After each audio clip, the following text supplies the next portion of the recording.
When we talk about creative sequencing, we need to be able to understand poses. We need to be able to understand them. We need to dissect and categorize them.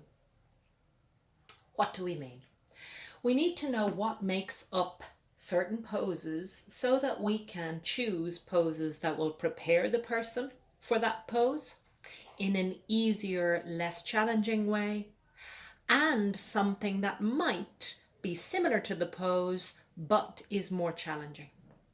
We have talked about pre-poses, key poses, peak poses, and post poses. I'm not talking about post poses here because post poses might not necessarily have anything to do with the poses you're doing. They might be a separate cooling and calming section. So for the moment, we're just looking at how to prepare for Cobra, what is happening in Cobra, and if it's necessary, how to add a bigger challenge.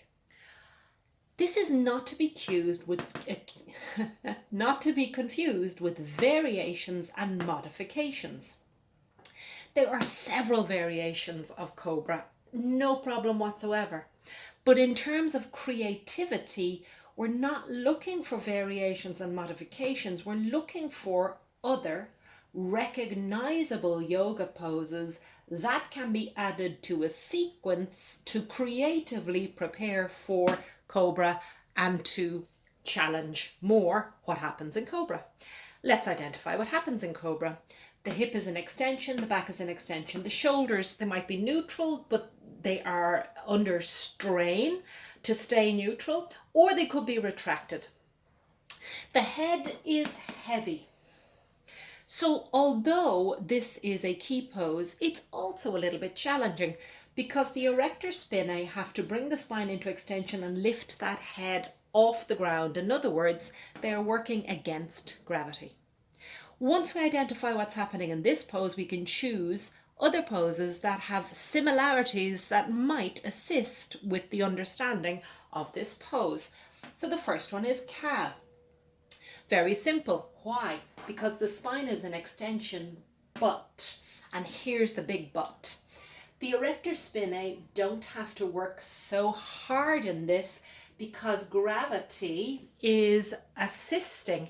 So we just really have to let go of the tummy muscles and the spine is dropped into extension as opposed to lifting the head off the floor, which has more challenge on the erector spinae.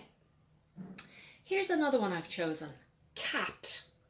But Susan, the spine is in flexion here and it's in extension here. Yes, but the hips are in extension and they're brought into extension by gently tucking the tail and using the glute just a little bit. So this will help educate this. Low or crescent lunge. Hip is an extension, spine is an extension. Actually, the shoulders are doing something here that would be very similar to what is necessary for Cobra also. This is also beginning to get us up into off the floor, but gravity is still our friend somewhat. And because we have quite a bit of ourselves on the floor and we're close to the floor, this isn't as challenging as, say, a standing back bend. And a standing back bend would not be a pre-pose because all of the tissues have to work very hard at this height off the floor to stop the body from falling backwards. Finally, Superman or Superman variations. So Superman or Superman variations will assist us by just using one side of the body at a time so that the hip is an extension, the back is an extension. The shoulders not quite the same, but they are still coming into a position that might assist with Cobra.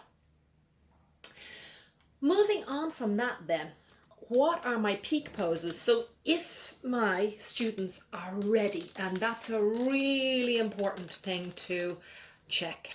if my students are ready for a challenge, well then I could make this pose more difficult by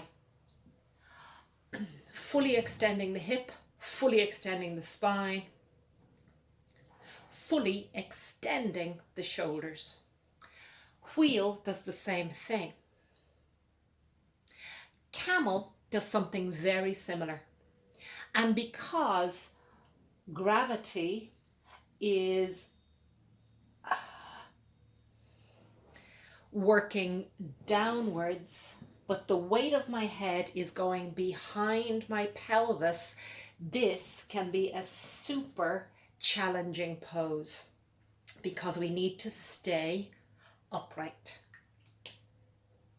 So that's how I dissect poses, and that's how I choose what categories those poses should fit into.